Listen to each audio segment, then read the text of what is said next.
हाय दोस्तों, मैं अनिल आप सभी का आपके अपने चैनल में स्वागत करता हूँ। आइए हम सभी एक प्रश्न देखते हैं जो कि एनसीईआरटी गणित के पुस्तक के कक्षा 10 के प्रश्नावली 6 के अभ्यास 6.3 के 10वें प्रश्न है जो ज्यामिति से हैं।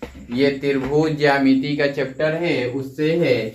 प्रश्न कहता है कि CD और GH क्रमशः एंगल ACB अर्थात कि एंगल C और एंगल EGF अर्थात एंगल G के ऐसे समद्विभाजक हैं कि बिंदु D और H क्रमशः त्रिभुज ABC और त्रिभुज FEG की भुजाओं AB और FE पर स्थित हैं। यदि त्रिभुज ABC समरूप हैं त्रिभुज FEG, है ना, यदि त्रिभुज ये वाला समरूप त्रिभुज ये हैं तो दर्शाइए कि नंबर 1 में ये दर्शाना है CD अपन में GH बराबर AC अपन में FG अर्थात समानुपातिक दर्शाना है। नंबर 2 में त्रिभुज DCB समरूप त्रिभुज HGE।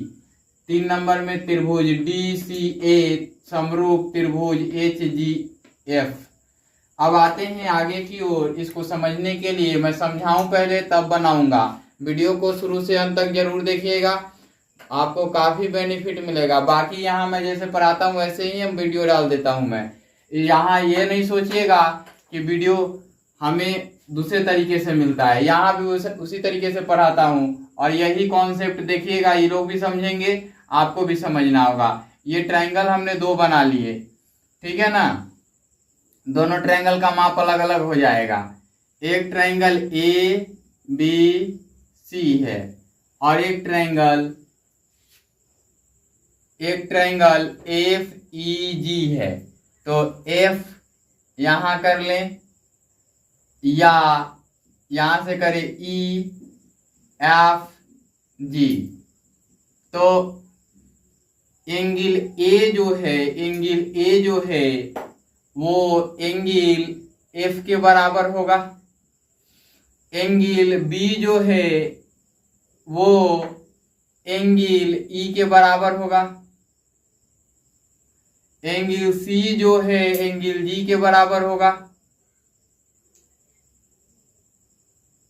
ये हो गया, हमने ये इससे कर दिया।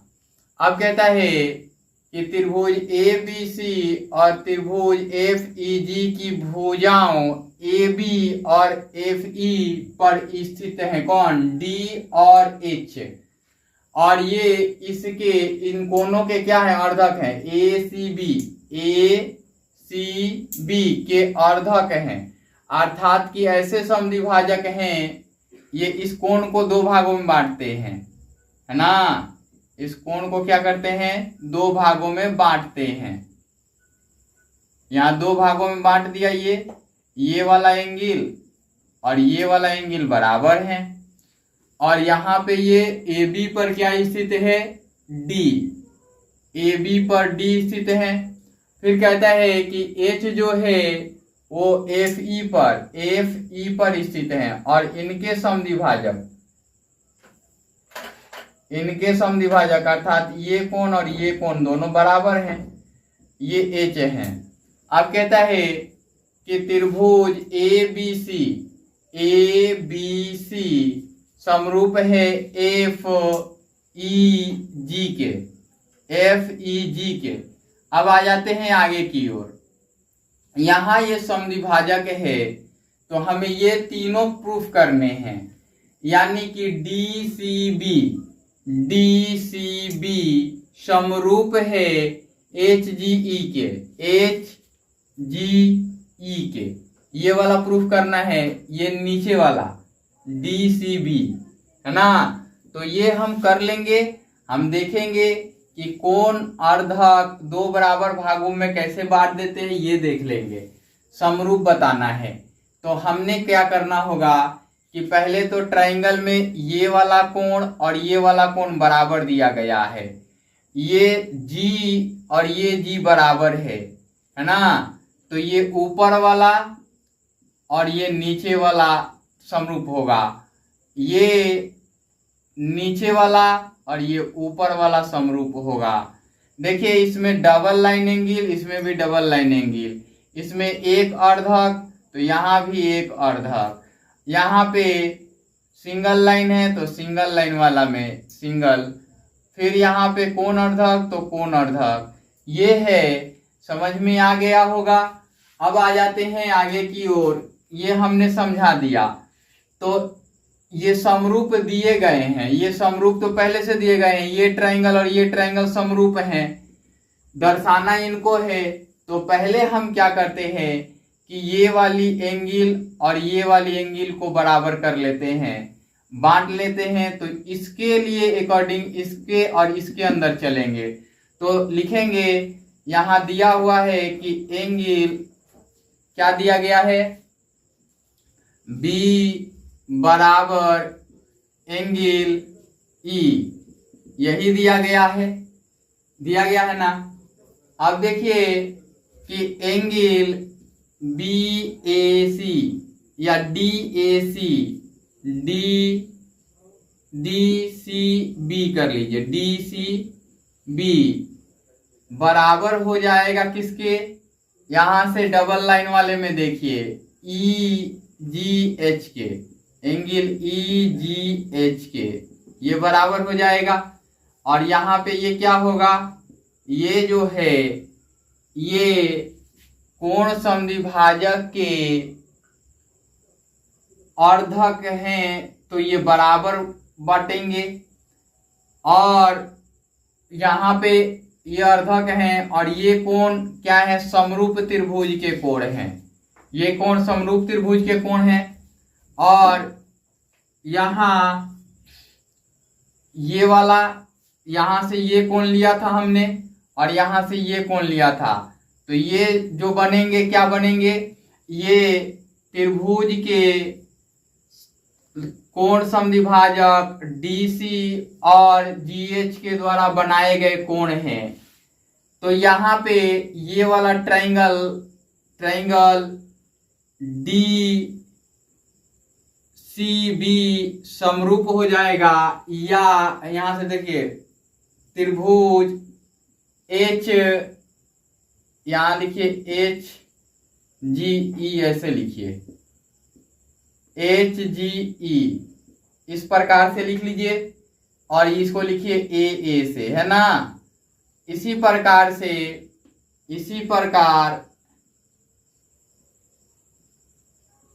चाहे तो उसमें भी लिख सकते हैं। इसी प्रकार से इस वाले ट्रायंगल में चलेंगे तो ट्रायंगल क्या हो जाएंगे, DCA समरूप हो जाएंगे किससे, ट्रायंगल HGF के, ट्रायंगल HGF के समरूप हो जाएंगे। ये भी इसी प्रकार हैं, इनके जैसे ही हैं। अब एक चीज समझिए कि जब ये त्रिभुज आपस में समरूप हो गए तो हमें क्या निकालना है, CD यानी CD, है ना, अपन में GH यानी GH, है ना। और क्या करना है, AC यानी कि इस ट्रायंगल के अकॉर्डिंग चलेंगे तो AC और FG, यानी कि कौन से ट्रायंगल के साथ चलना है, इसमें A या DCA यानी कि इसके अकॉर्डिंग चलना है, ऊपर वाले के अकॉर्डिंग, और इसमें नीचे वाले के अकॉर्डिंग चलना है, तो ये भी मिल जाएगा। और ये तो अभी आपने देख ही लिया, समझ आया, कोई दिक्कत। चलिए आगे आ जाइए, आते हैं, लिखते हैं हल।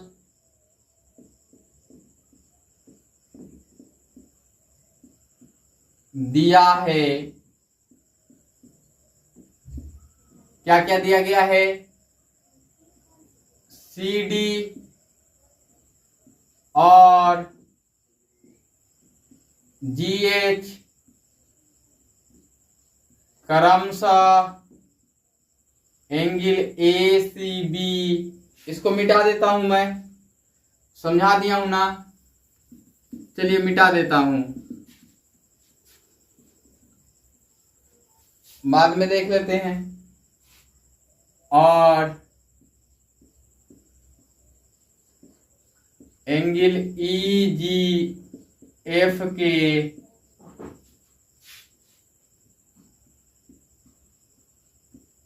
ऐसे समद्विभाजक हैं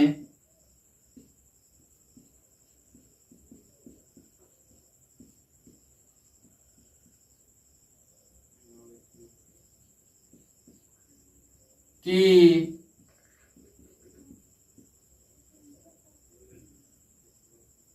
CD के समद्विभाजक हैं। ऐसे समद्विभाजक नहीं लिखे, केवल समद्विभाजक हैं ऐसा लिख लीजिए। यहां पूर्ण विराम दीजिए। ये एक पॉइंट में हो गया। दूसरे पॉइंट में लिखिए बिंदु D और H क्रमशः त्रिभुज ये और त्रिभुज ये की भुजा AB और EF पर स्थित हैं। क्या करेंगे? बिंदु D और H क्रमशः त्रिभुज ABC और त्रिभुज FEG की भुजाओं AB और FE पर स्थित हैं।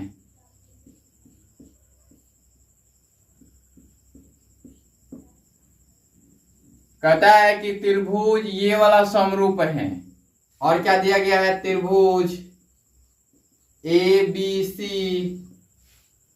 समरूप हैं त्रिभुज FEG, है ना, ये दिया गया है। अब आगे आ जाते हैं। यहां पे सिद्ध करना है, में लिख लेते हैं। कहां पे? यहां लिखते हैं सिद्ध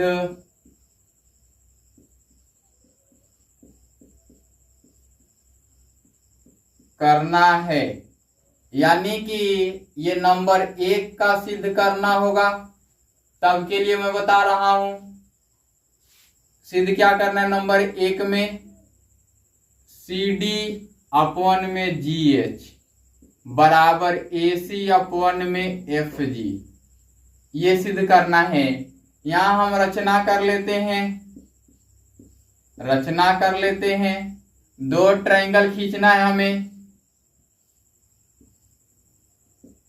ABC नामकरण करना है और एक ट्रायंगल और खींच लेते हैं।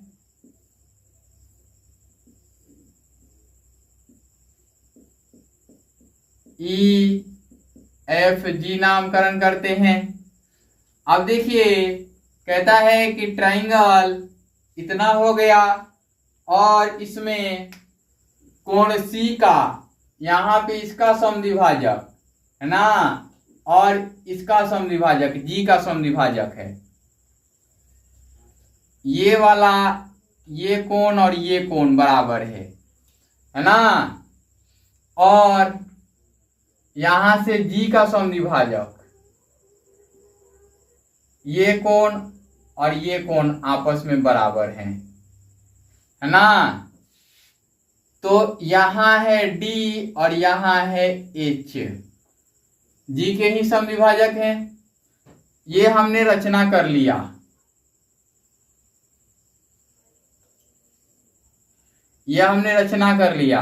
रचना करने के बाद प्रमाण में आ जाते हैं।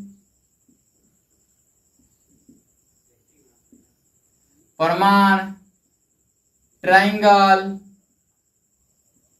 ABC और ट्रायंगल किसमें?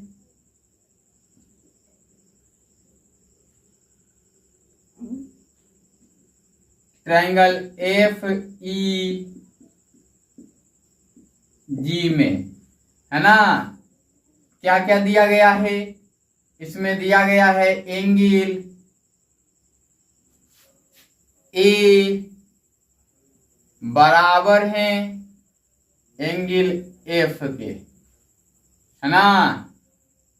एंगल बी बराबर है एंगल ई के, एंगल सी बराबर है एंगल जी के।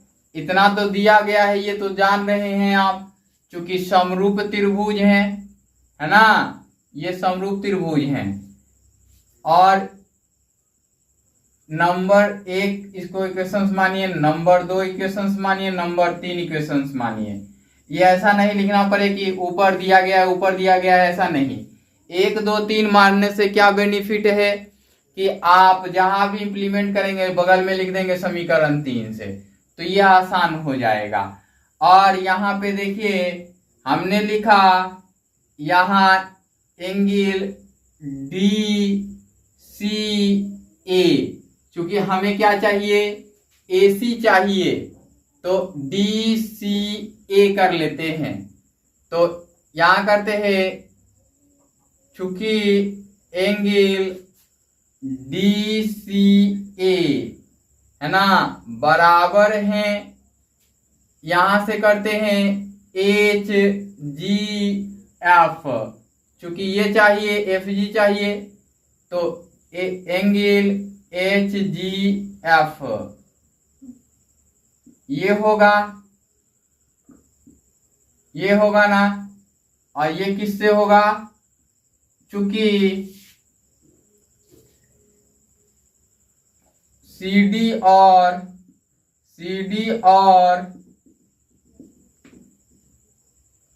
GH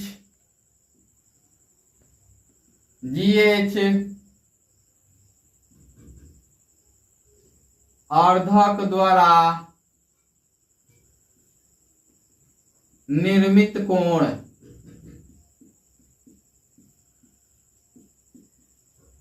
ये रहेगा। अब आ जाते हैं आगे की ओर, तथा एंगल, इसको इक्वेशंस मानिए पहले, नहीं तो कहिएगा कि सर आप तो पढ़ा देते हैं और बोलते हैं कि ऊपर नहीं लिखना है, तो इसको इक्वेशंस 4 मानिए। अब यहां तथा वाले में लिख लीजिए एंगल DCB बराबर एंगल HGE, और इसको भी सेम लिखिए, चूंकि CD यहां पे CD और GH अर्धक लिखिए, अर्धक GH अर्धक, कोण अर्धक भी लिख सकते हैं, अर्धक द्वारा निर्मित कोण।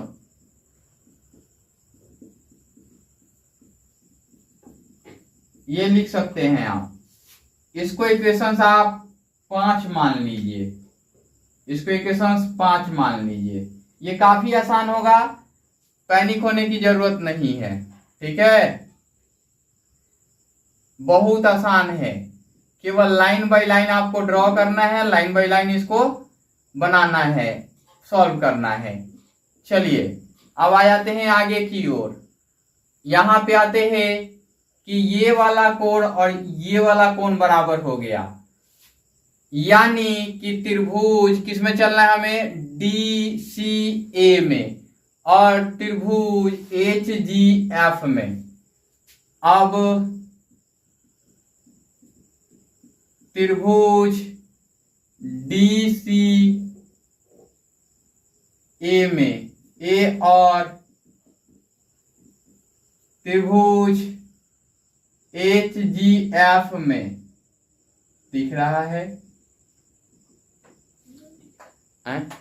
HGF नहीं दिख रहा है, नहीं मैनेज नहीं कीजिए, मैं लिख देता हूं। चलिए यहां से लिखता हूं मैं, त्रिभुज DCA और त्रिभुज HGF में, है ना। अब तो दिख रहा होगा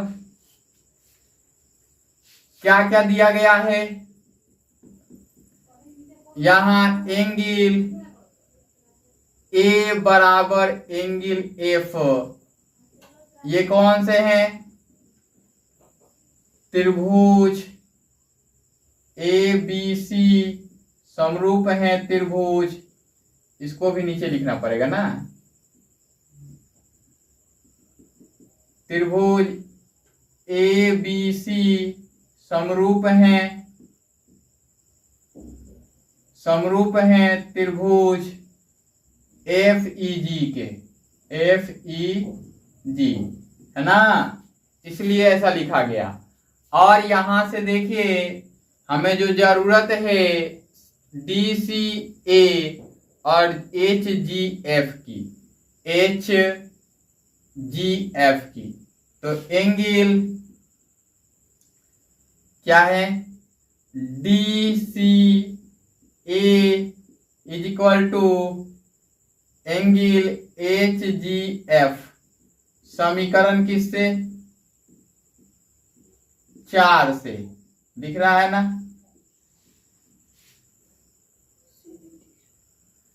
4 से लिखा हुआ है जी।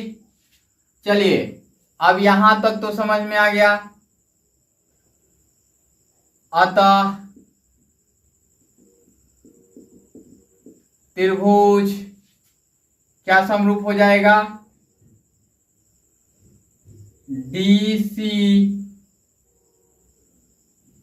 ए त्रिभुज एच जी एफ के, किससे होगा, ये ए से समरूप होगा, है ना। तो यहां पे इसलिए यहां पे हो गया, ये समरूप हो गया, यहां पे इसलिए का साइन दीजिए, इसलिए का, यहां समरूप होने के कारण इनके भुजाएं अनुपातिक हो जाएंगी। तो यहां पे लिख लेते हैं हम डी सी, डी और सी, तो डी सी अनुपातिक हो जाएंगे एच जी के, तो जी एच लिखा हुआ है ना, बराबर हो जाएंगे ए सी, यहां से उल्टा ए सी, और यहां से हो जाएंगे कि एफ जी, उल्टा एफ जी। ये क्या हो गए, समरूप त्रिभुज के भुजा हैं, ये क्या है, समरूप त्रिभुज के संगत भुजा समानुपातिक होंगे, समरूप त्रिभुज के संगत भुजा, यहां लिखते हैं समरूप त्रिभुज की संगत भुजा समानुपातिक होते हैं, ऐसा लिख लेंगे। और यहीं पे लिख देंगे प्रमाणित हुआ, ये 1 नंबर समाप्त हुआ, प्रमाणित हुआ, ये यहां पे लिख लिया आपने, ये 1 नंबर इतना समाप्त हुआ। अब दूसरे नंबर की ओर आ जाते हैं। दूसरे नंबर में ज्यादा कुछ करना नहीं है, हमने ये पहले ही लिख दिया है ना, ये हमने, लंबा होगा तो देखेंगे लोग क्या करना है। ये देखिए ये हो गया। अब देखिए कि दूसरा क्या है, दूसरा ये वाला है, ये वाला, तो हमें यहाँ पे 2 नंबर लिखना होगा, इसे मिटा देना होगा। रचना तो यही करनी है, कोई फॉल्ट नहीं। ट्रायंगल डी सी बी समरूप है ट्रायंगल एच जी ई के, एच जी ई के, H G E D C B, है ना। तो पहले हम 3 नंबर को प्रूव कर ले, क्या, डी सी ए, बी नहीं, यहां डी सी बी और जी एच, तो हमें चाहिए कि पहले 3 नंबर प्रूव करना, ठीक है। आप 3 नंबर के लिए देखिए यही चीज, इसमें थोड़ा सा परिवर्तन करूंगा मैं, डी सी ए और यहां पे हो जाएंगे एच जी एफ, है ना। ये हो गया प्रमाण, इतना तो लिखना है। यहां देखिए डी सी ए और एच जी एफ में ये वाला एंगल है, और ये इतना मिटा देंगे, इतना मिटा देंगे, और यहीं पे लिख देंगे प्रमाणित हुआ तो देखिए तीसरा नंबर आपका मिल गया, यहाँ तीसरे नंबर का मिल गया। DCA समरूप त्रिभुज HGF यही मिल गया। तो ये तीसरे नंबर में आप जो कहते हैं उतारेंगे। अब आ जाइए दूसरे नंबर के लिए, मैं बता देता हूं, ये सेम प्रोसेस है, कहीं कठिनाई नहीं है। दूसरे नंबर के लिए देखिए, यहाँ दूसरे नंबर के लिए यहाँ पे B करना है और यहाँ पे E करना है। अब देखिए कि यही रहेगा। अब यहाँ पे कर देना है आपको B और यहाँ पे कर देना है E। अब देखिए एंगल B बराबर एंगल E हो जाएंगे। ये त्रिभुज समरूप है तो संगत कोण बराबर होंगे, है ना, समरूप त्रिभुज के कोण हैं। और यहाँ पे DCB और ये E हो जाएगा, समीकरण 5 से हो जाएगा। ये समीकरण किससे, DCB और HGE 5 से हो जाएगा, है ना। तो यहाँ समीकरण 5 से हो गया। और देखिए कि यहाँ पे हमने केवल B पुट किया और यहाँ पे हमने E पुट किया, ये A से समरूप सिद्ध हो गए, है ना। उम्मीद करता हूं कि समझ आ गया होगा, है ना। कोई दिक्कत हो तो बताइए, इसमें कोई कठिनाई नहीं है। देखिए सवाल जब देता है तो सेम टू सेम देता है। Bye bye, take care.